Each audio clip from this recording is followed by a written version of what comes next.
fait cet anniversaire de ces 50 ans de sa disparition, mais Picasso est toujours vivant, il est toujours là, présent.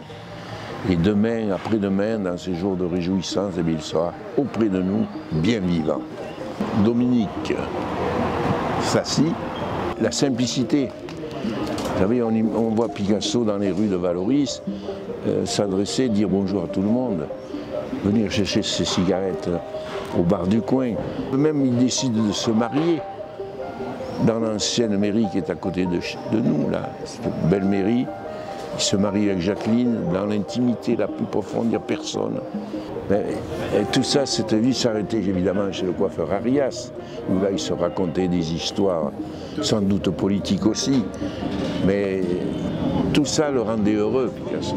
Vous savez, si je peux dire quelque chose là qui est intéressant, lorsque Picasso a quitté Paris pour venir à Vallauris, tous ses amis parisiens se moquaient presque de Picasso.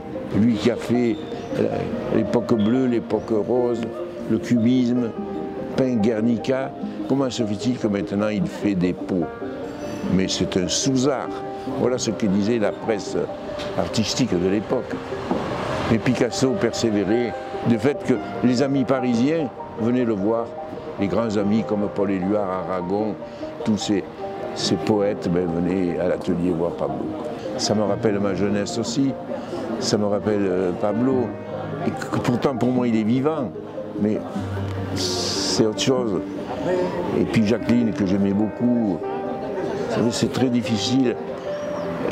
Je vois quand j'allais chez Jacqueline, voir les larmes qui coulaient le long de ses yeux quand on parlait de Pablo, c'est des moments qui restent gravés dans ma mémoire.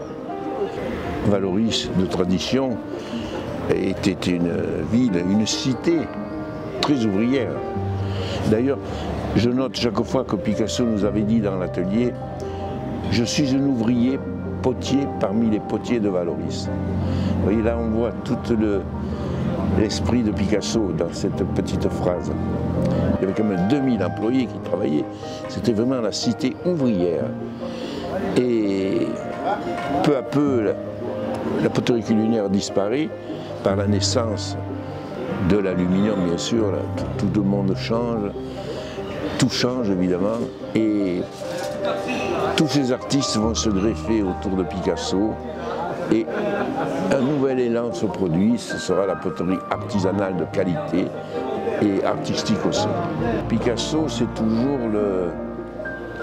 l'appel. On vient à Vallauris parce qu'on se rappelle Picasso, ça c'est vrai, parce qu'il y a des merveilles à voir. Mais le problème que Vallauris a dans le domaine de la poterie, je parle, eh bien c'est que la céramique passe de mode, malheureusement.